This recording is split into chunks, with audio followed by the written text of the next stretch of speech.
రాత్రి నుంచి కూడా టీవీలో మంత్రి గారు కొండా సురేఖ గారి మీద వస్తున్నటువంటి ఆరోపణలు, వారి కూతురు సుస్మితా పటేల్ గారు చేసినటువంటి వ్యాఖ్యల పట్ల వాళ్ళు సోషల్ మీడియాలలో మరి బీసీ నాయకులకు యాంటీగా వివిధ ఛానళ్ళు రెడ్ల కర్మ ఛానళ్ళు పనిచేస్తూ ఉన్నాయి.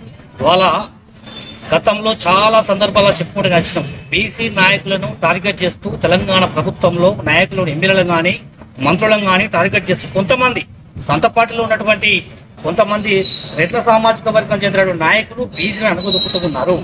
ఇవాళ సిగ్గు శరముడాల కొంచెమైన కూడా ఏకైక బీసీ మహిళా మంత్రి ఉంటే ఆమెను ఓర్వలేక గిన్ని కుట్రలా ఇంత అరాచకం ఉంటుంది ఎక్కడన్నా.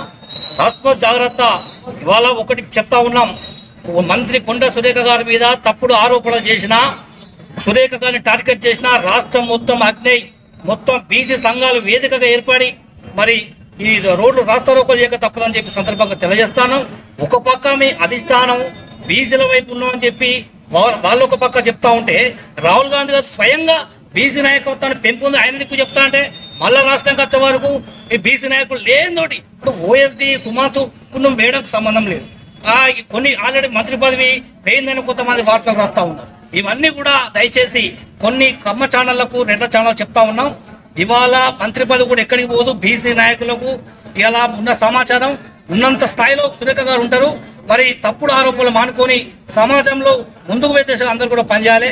ఇంకొక విషయం కూడా చెప్తాను, వరంగల్ జిల్లాలో ముఖ్యంగా వరంగల్ జిల్లా నుంచే ఇది ఒకటి కుట్ర అనేది స్టార్ట్ అయింది. ఎవరు దీంట్లో కుట్ర బాగుల మా ఇల్లు త్వరలో మేము కూడా మరి వాళ్ళ ఇళ్లలో బైకాట్ చేస్తాం, వాళ్ళ ఇంటి ముందు ధర్నాలు చేస్తామని చెప్పి కూడా సందర్భంగా తెలియజేస్తూ బీసీ నాయకులు ఎస్సీ ఎస్టీ బీసీ మైనార్టీల జోలికి వస్తే ఖబర్దార్ అని చెప్పి సందర్భంగా హెచ్చరిస్తూ